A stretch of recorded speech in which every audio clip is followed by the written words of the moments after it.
And so the second night, I figured, well, I'm going to be here for 3 more nights. I'm just going to sleep. It's beautiful. We're outside. So I laid down and I went to sleep. And when I woke up, I saw a glowing orange butterfly flying into the Maloka. And I was like, wow, what a beautiful butterfly. And then it disappeared. And there was nothing but a green trail, neon green. And I was like, oh, I'm in the medicine. And I was so excited because now I'm starting to see things. Yeah. So it was beautiful. My very first journey, my great grandmother who smoked a pipe, I knew her. She lived until I was about 5 or 6 years old, Grandma Daisy. She smoked a pipe.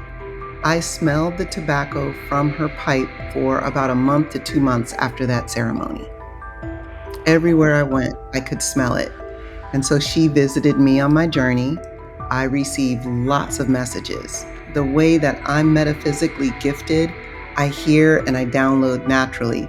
In the medicine, you receive more of whatever your gifts are. So I just started hearing all the beings that had been talking to me for the 5 to 6 years of my spiritual awakening before the plant medicine journey. They were like, thank God you can hear us clearly. Quickly write this down. We need you to know this, this, this. We need you to do that. You can do this. Play with your magic like that. Do it right now and see if it works. Okay, you can do this, this. And that's how the second night, third night of my journey was. Hi, everybody. It's your girl E, and this is another episode of the Vision Rebirth podcast. This is a podcast where we explore life-changing stories of near-death experiences, out-of-body experiences, divine dreams, meditations, and encounters with other beings. And today we have a special guest.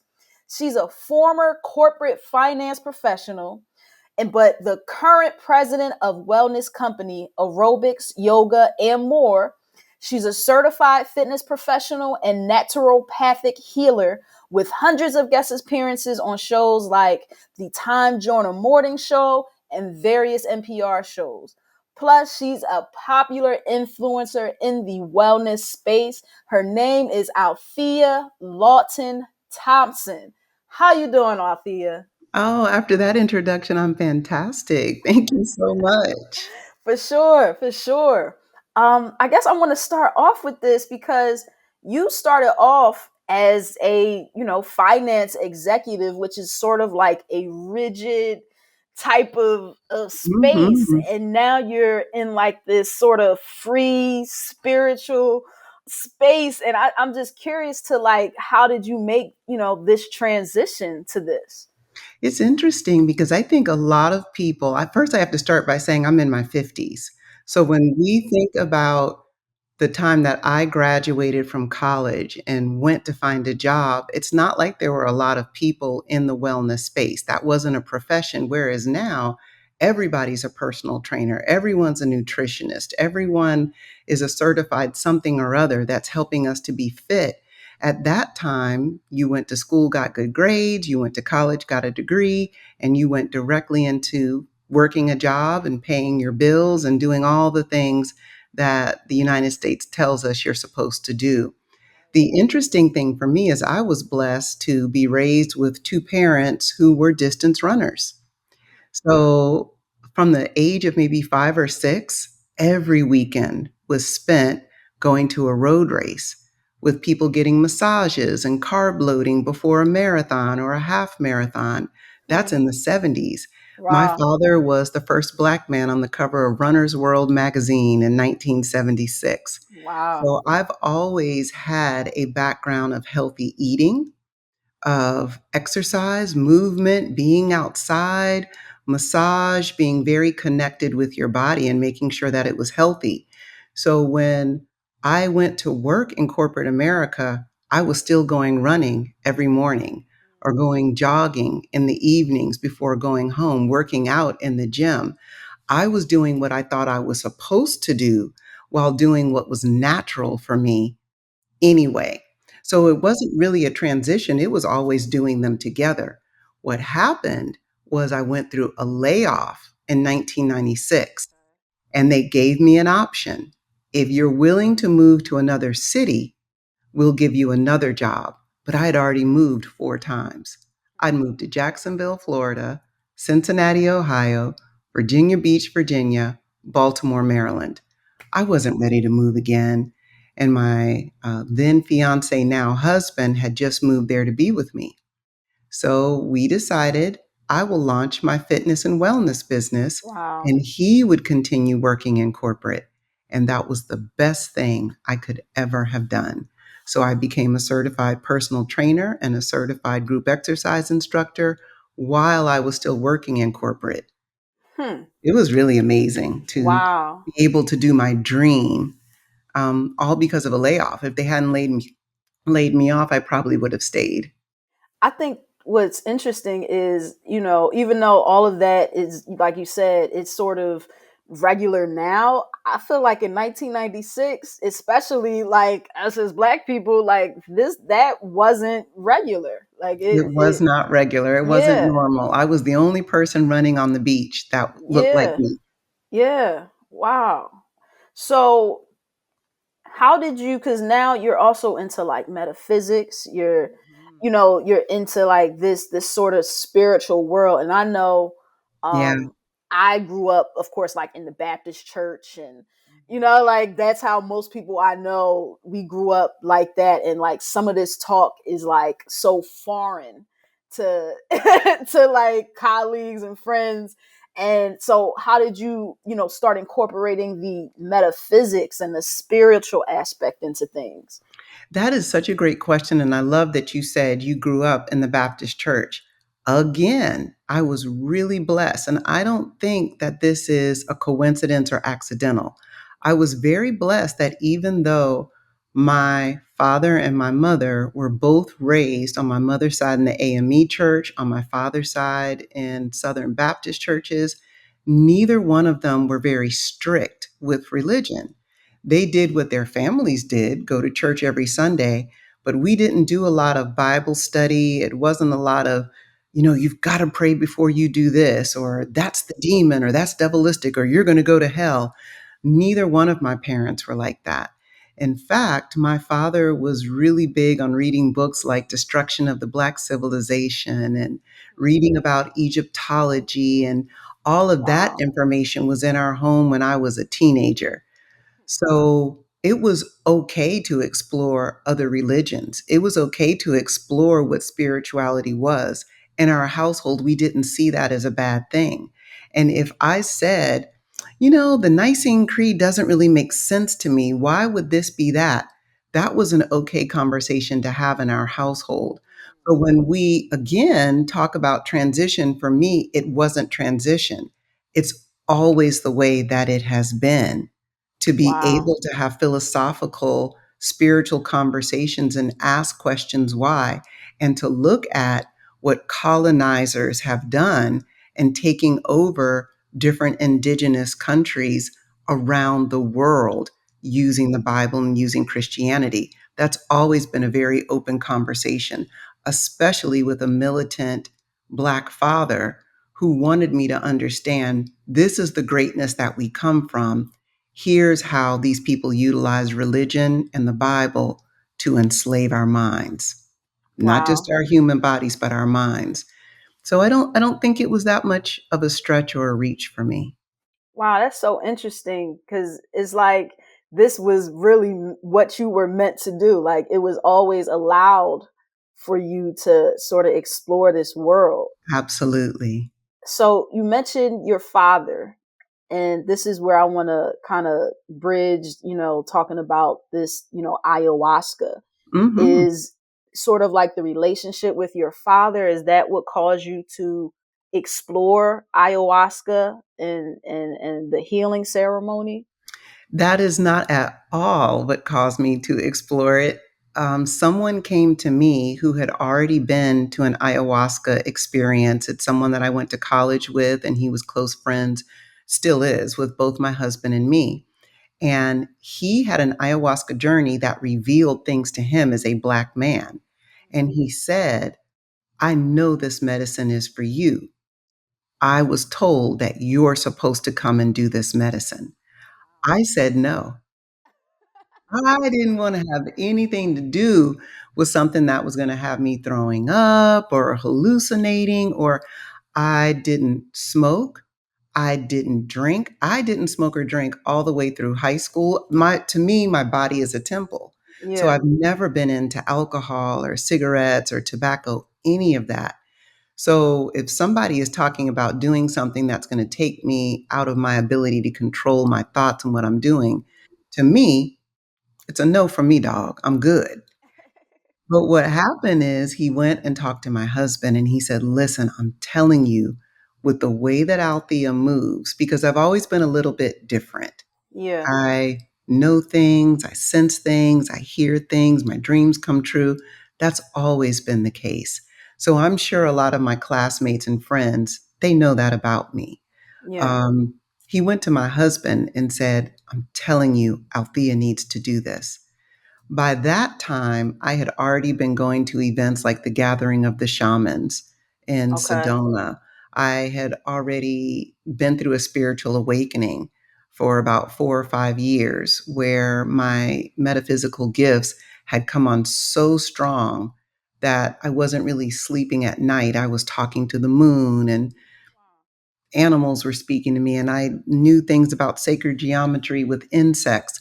So it was not a big leap for my husband to say, I think this might be the natural next step for you. And if you're going to do it, I would feel better that you're doing it with my friend and someone that I know. And that is how I ended up going to the journey because the medicine called me. So when we Interesting. talk about the medicine calling you, it means you don't raise your hand and volunteer and say, I want this, I'm going to go find it. It actually works a little bit differently. Maybe you read about it in a book or you see a video, and then someone out of the blue mentions that there's an event coming up, and it just happens to work out to be the perfect date. And you just happen to have the money to be able to do it. That's how you know that it's calling you. Interesting. So you just sort of like you get the signs of it to Absolutely. go ahead and do it. So you did it in Peru the first time, right? I didn't. Where did No, you do it in I the did first it time? in Costa Rica. Costa Rica. Mm, Okay. So what I guess before we get into the ceremony, like what exactly is ayahuasca for that's a people great that question. don't know? Yeah, I'm so glad you asked that because right now I think it's popular and it's a buzzword because so many Yeah. celebrities and athletes um, have drunk the medicine and had powerful experiences, and it's all over social media and YouTube. But I think that people need to have a better understanding of what it is and what it isn't, and that it's not the only medicine of its type. So, psychedelic and hallucinogenic medicines that actually have a positive impact on the physical, mental, emotional, and spiritual state of an individual are known as entheogens. Psilocybin mushroom is an entheogen. THC from marijuana could be considered an entheogen. So, entheogens include anything that might have an impact on the mental space, taking us out of the limitations of our natural thoughts. Okay. Hallucinogenics, psychedelic medicines like psilocybin mushroom, THC in marijuana, the DMT that is found in ayahuasca, but also the DMT that's found in the secretion of animals like the toad. Bufo is an entheogen. And so a lot of people have bufo journeys. One that I think is very powerful, you will be hearing about it in the very near future, that I think more people, Black people specifically, should know about is Iboga. Iboga is an African bush root that's used by communities in West Africa, like Gabon and the Congo, Cameroon, and parts of southern Nigeria, and it's powerful.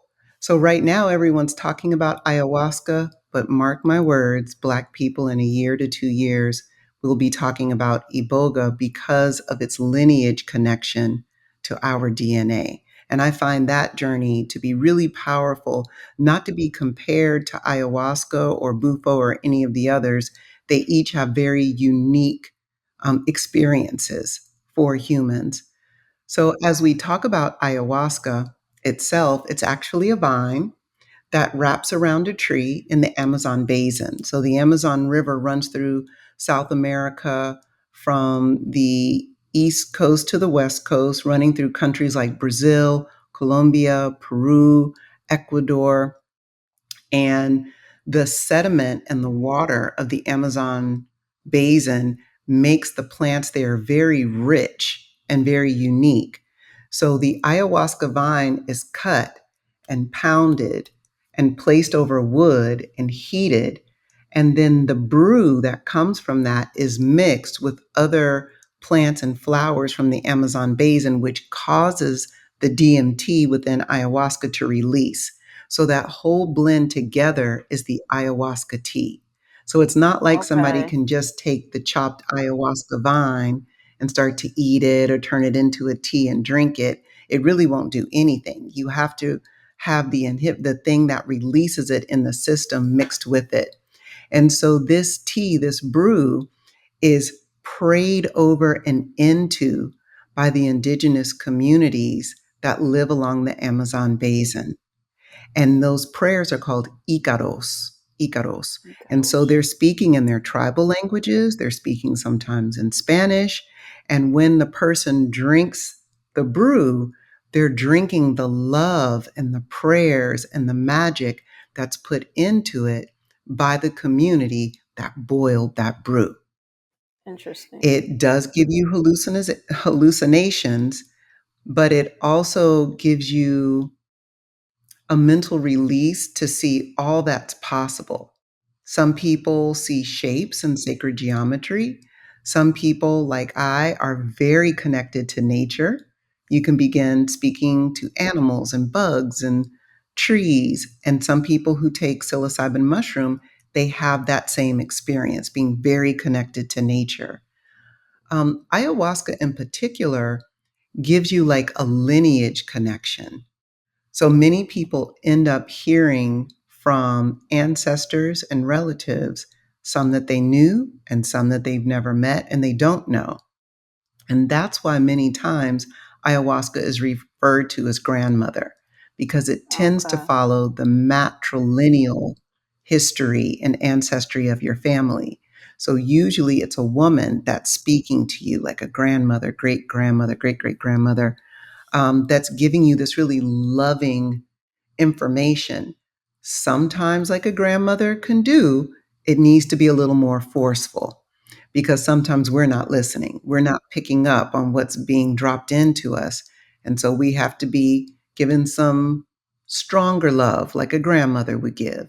And that's when people start feeling like they're dragging on the ground or they can't get up. And when we hear about people regurgitating and having bowel movements, Yeah. that means that there's toxins, either physically, emotionally, mentally, or spiritually, that's trapped within our cells, within our body, that must be released. So it has to come out. So ayahuasca is a purgative. Not all of the entheogens are purgatives. Okay, that's good to know because I did like read and see videos of people saying they threw up. I didn't know about the bowel movements. I mean, aren't you in there with like a bunch of people plus the shaman? So like, how does that work? Are you all just You in are. there freaking out? Like, No, it's really not like that at all. Everybody has a bucket, and when it's mm-hmm. time for you to purge, you know you're going to purge.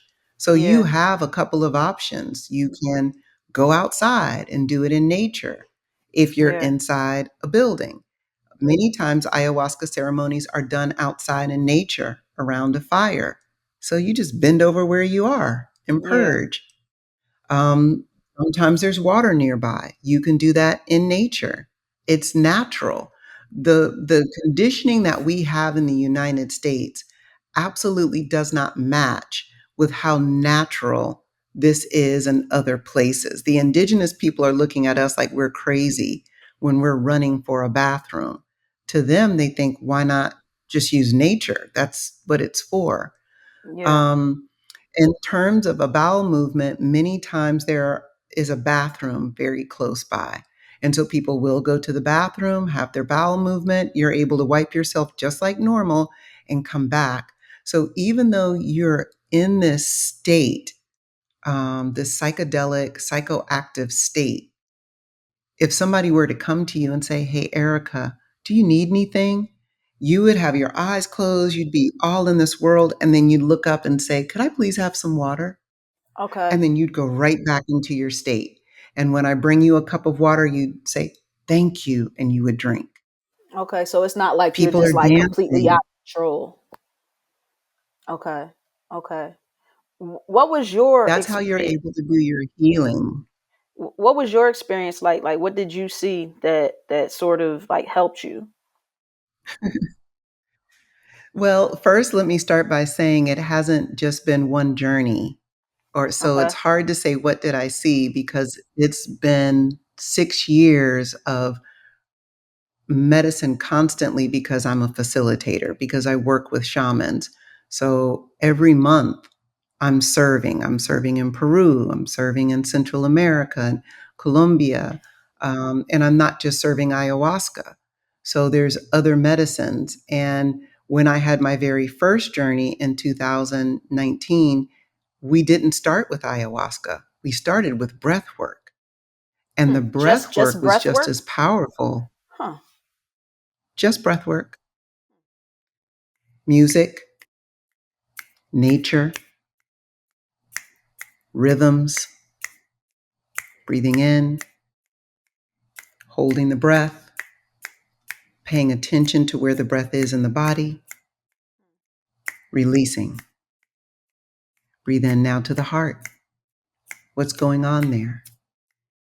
Blowing out. Breathing into the mind. Why are you here? What's your intention? What did you plan to get out of this? When you're doing breath work that intentionally related to your purpose for being in the jungle, it's different than doing breath work on a yoga mat in a studio and a high rise in the city. It's completely different. So we were outside in a covered maloka, but the walls were open. It was raining and thundering the first day, which was so powerful. We did the breath work. We drank the tea. We had rapé. That's the powder that goes into the nose. We did that 4 nights in a row. I had combo. That's when you're burned on the skin and they put the frog venom on your skin to force you to purge. So we had Wow. that before we even got to the breath work, before we even got to the ayahuasca. So I think many times when we're talking about ayahuasca in a ceremony, people think you sit down and you drink the tea. There's Yeah. work that happens before you even get to the place. And then there's work that happens when you're in the place before you get to the drink. And then there's work that happens when you drink and you're in the medicine and you keep drinking. You don't just drink 1 cup. You Yeah. drink 1 cup and an hour and a half, 2 hours goes by and you drink another cup. Mm. And then you drink another cup. And then you do some rapé. And then they put some Sananga eye drops in your eyes. And then you go to sleep outside. And then you wake up as the sun is rising and you go get something to eat. And you do it all over again. So my very first journey was 4 nights of ayahuasca. The first night it didn't work. It didn't take. I thought it didn't work. I didn't feel anything. I didn't throw up. I didn't have a bowel movement. I didn't have any hallucinations. I Everything was completely normal and everyone around me, 17 people, were writhing and some were crying and some were laughing and they were having their experience and I was having nothing. And so the second night, I figured, well, I'm going to be here for 3 more nights. I'm just going to sleep. It's beautiful. We're outside. So I laid down and I went to sleep. And when I woke up, I saw a glowing orange butterfly flying into the Maloka. And I was like, wow, what a beautiful butterfly. And then it disappeared and there was nothing but a green trail, neon green. And I was like, oh, I'm in the medicine. And I was so excited because now I'm starting to see things. Yeah. So it was beautiful. My very first journey, my great grandmother who smoked a pipe, I knew her. She lived until I was about 5 or 6 years old, Grandma Daisy. She smoked a pipe. I smelled the tobacco from her pipe for about a month to 2 months after that ceremony. Everywhere I went, I could smell it. And so she visited me on my journey. I received lots of messages. The way that I'm metaphysically gifted, I hear and I download naturally. In the medicine, you receive more of whatever your gifts are. So I just started hearing all the beings that had been talking to me for the 5 to 6 years of my spiritual awakening before the plant medicine journey. They were like, thank God you can hear us clearly. Quickly write this down. We need you to know this, this, this. We need you to do that. You can do this. Play with your magic like that. Do it right now and see if it works. Okay, you can do this, this. And that's how the second night, third night of my journey was. It was very Wow. powerful. Wow. So how can this help in healing? Like how does that work? Like how did this help in healing? Because I know like for you it helped in specifically healing with family. My father relationship. Yeah. Yeah. So my father and I stopped speaking when I was in my 20s. And we did not reconnect in a loving way until 2020. The Wow. medicine That's called me 5 years again. ago. Wow. Yeah, exactly. The medicine is powerful. Um, the medicine called me again in 2020. I thought I was good. After 2019, I'm like, I don't ever have to do that again. I am straight. I have the rest of my life to do all these things that the medicine told me to do and to Yeah. practice my medicine and get to work. But in 2020, before COVID, um, the person that I went to Costa Rica with, who invited me there, said, hey, I found a Black shaman. And I know that we want to travel with someone Black because we can feel the difference of how we traveled from all of the white people that were in the ceremony with us. It was Interesting. obviously different. It was so obvious that the shamans came to us after maybe our third night and asked the guy I was with, do you mind if we observe you? Would you be willing to do some private ceremony so we can watch the way Interesting. you all move in medicine? And we were like, absolutely not. Now, somebody else would probably be honored. Oh, you want to study me? No, I'm not giving up my What made you DNA guys say and no? the Okay. specialness. Okay. I was going to say like what made you guys Yeah, say I'm not. no? Wow. Absolutely not. They were white. No, because that's what they do. No. So we just knew that that was not for us. And there were three of us total that were Black out of the group of 18. And the three of us, we could communicate inside the medicine. Yeah. I know What it's hard to explain it. So, for example, the two guys had their eyes closed and they were laying on mattresses side by side. And one said to the other, do you see the key? And the other one said, I see it. I'm sitting back observing because we're done. The ceremony's Yeah. over. Everyone's gone to their room. It's the three of us and one guy who's channeling a Native American person. And he just keeps going, hey, yeah, yeah, yeah, yeah, yeah, yeah, yeah, hey, yeah, yeah, yeah. So it's the four of us. They both at the same time with their eyes closed jumped up like they had goggles on, like VR goggles. They Yeah. jumped up like they could both see something and grabbed it. And the one guy on the left said, did you get it? And the one on the right said, yes. And they reached for each other and grabbed hands with their eyes closed. Spirit said to me, put your hands around their hands to seal it. So I jumped up and grabbed both their hands. They couldn't see me. They didn't know I was there. And one of them said, I told you Althea would protect us. So it's like we can feel each other in medicine. And since I've been doing this work over the past 3, 4 years with predominantly Black groups, it has Yeah. never been different. It is always the same. I just got back from my retreat in Peru 2 weeks ago with 13 people. It was the exact same all over again. And so what is the white people, what white people experience? I guess, like, what's the difference between us going through and them It's going through? different. It's very different and it's unique. So I don't want to lump all people together, but the what I've heard from them is they don't feel the same ancestral connection the way that we Interesting. do, Yeah. and indigenous people as well. So Black, brown, indigenous people, they don't feel that. We move with music, so we have a natural tendency to start drumming. Yeah. Even if there's no drums there, we'll start beating on a wood floor, on the earth, or on our body. That's very natural. I had someone from Benin come into one of my ceremonies, and she used her body as a drum, and it felt like it was echoing around the room. So Wow. we're very moved by rhythm, and Interesting. we all kind of move together. That's very ancient for us. They don't quite move like that. um, we communicate across rooms to each other, and everybody understands the language.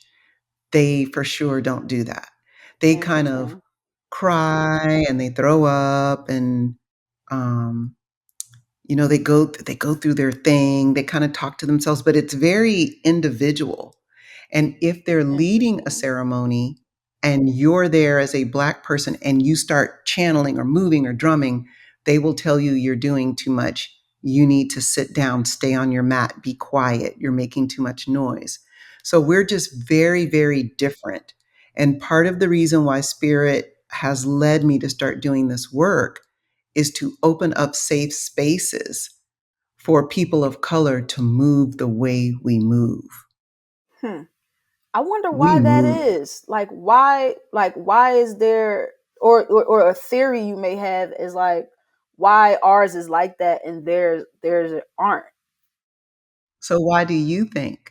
Think I about the mean, history of Black yeah, I people mean, and think about the history yeah. of others. Why do you think we're like that? Yeah, I think that as Black people, I do think that we're a little bit closer to spirit. I believe that we've always practiced these practices. Like, I think we've always done it. We've always been very communal and just connected. And from what I know of, like, sort of more the Caucasian race, like, they were not, and we kind of taught them these things to be connected. Um, but I always do wonder why, why they're not, though. You know what I mean? Like, beyond skin color, beyond that, like, why aren't That they? part I can't answer. Yeah, yeah. That part I cannot answer, but I do know that it is clearly different. Interesting. Wow. And so, the healing portion, like, how does this help us, or how did it help you in terms of Let's talk about healing? the healing. Yeah. Yeah, let's get to the healing now.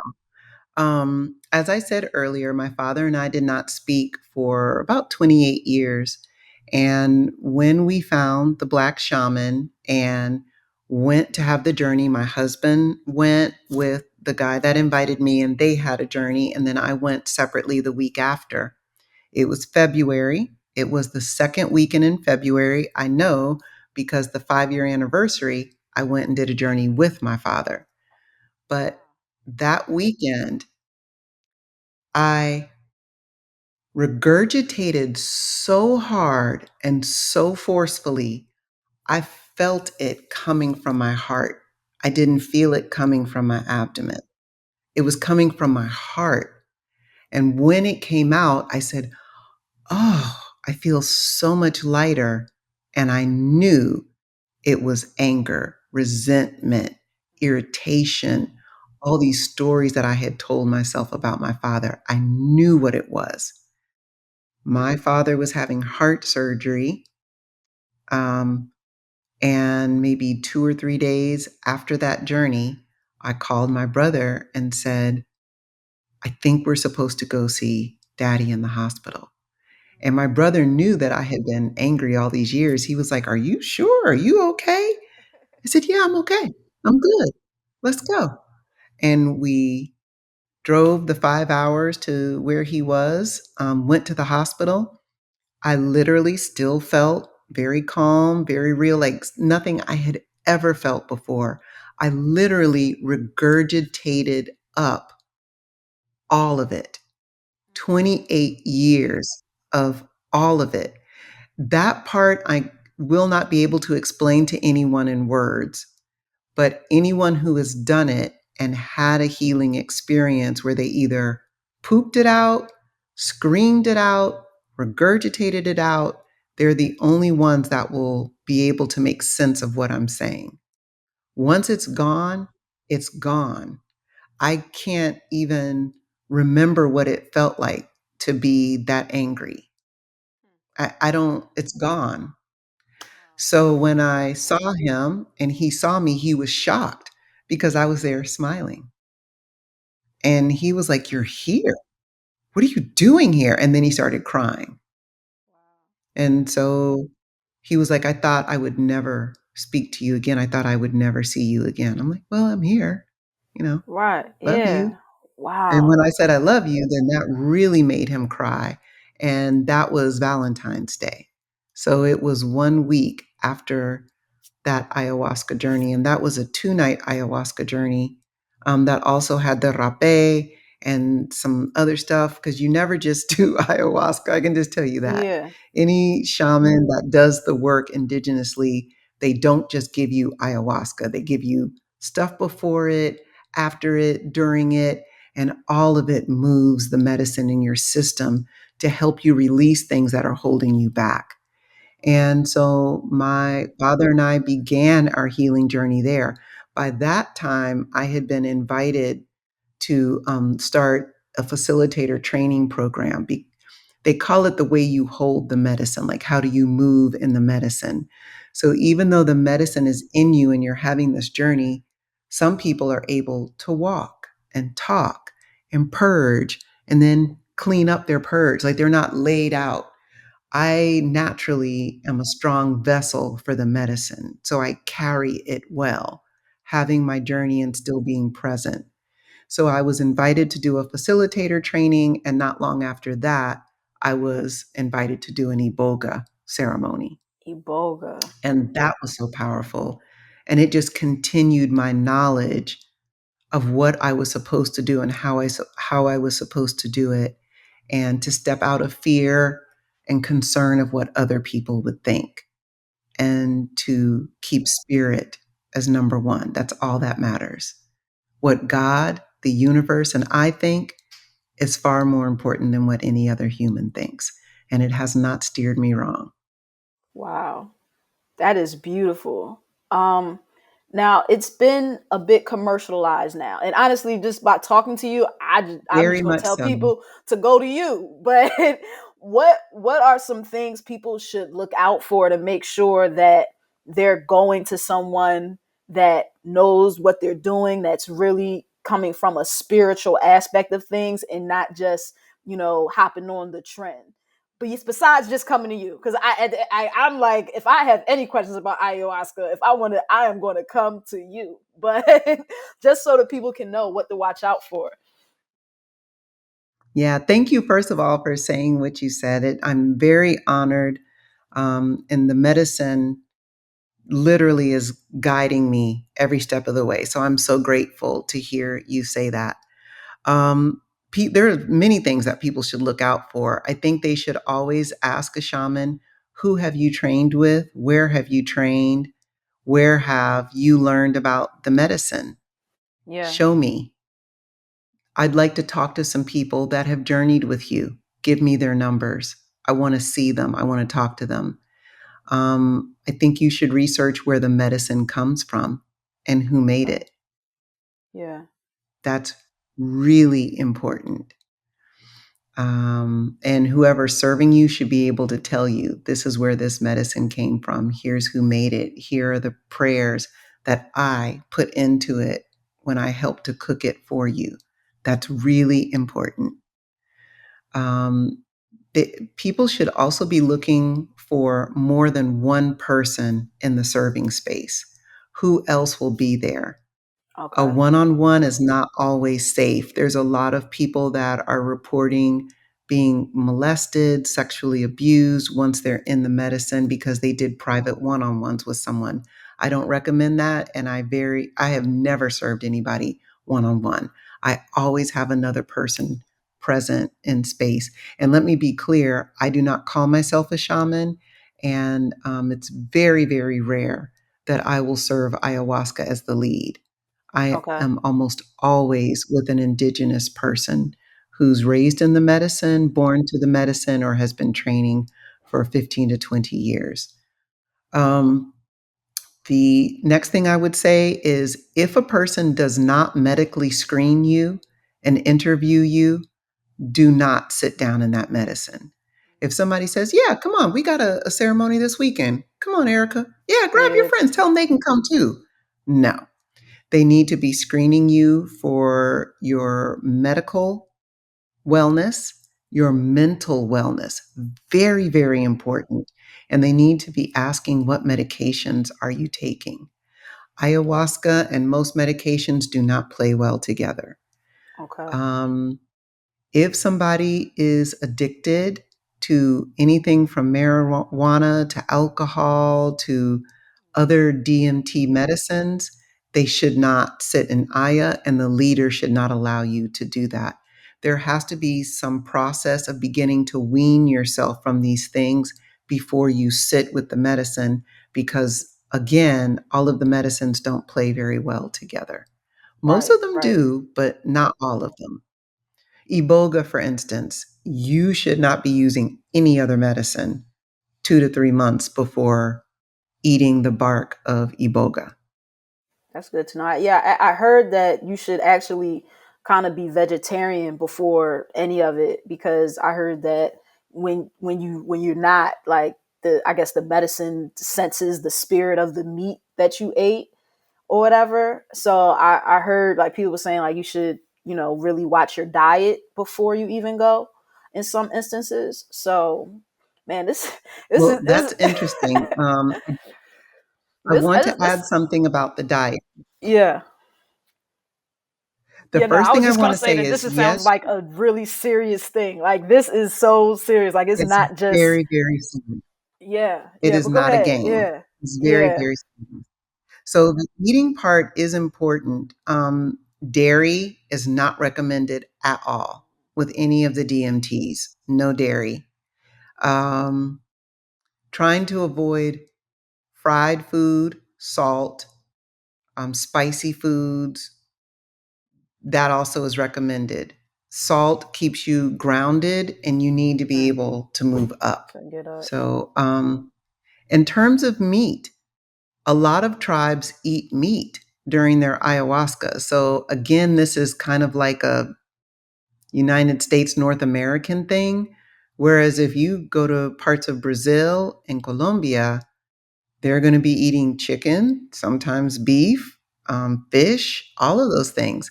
Unless you're doing dieta, dieta is different than having the ayahuasca journey and ceremony. Someone who's going through dieta, they're taking lots of things out of their system so that they are drinking or taking tinctures or doing whatever it is that they're doing, whatever plant they choose to work with daily for a period of time. You start drinking in the morning and you do your prayers. You drink in the afternoon and you do your prayers and your work and your cleaning, and you eat beans and rice, and then you drink some more, and you just keep doing that for a long period of time, disconnected from a lot of things. Like anything that would take you back into who you were in your old story, you disconnect from that. That's dieta. So that might be when they're saying things like, you shouldn't eat the meat. But I think that's very much an Americanized, and I shouldn't say Americanized because South America is America. Central America is America. That's a very United States way of looking at it. Right. That's good to know. Well, I guess like if people want to, do the ayahuasca journey or any other journeys that you are offering? Like, how can they do it? What should they do? Like, I'm gonna have your website Great and everything question. definitely in the description for sure too. Thank you. Great question. Everything is my name, althealawtonthompson.com. I am Althea Lawton Thompson on all social media, TikTok, Instagram, YouTube at Althea Lawton Thompson. And on my website, althealawtonthompson.com, under the travel tab, is where we have all of our retreats.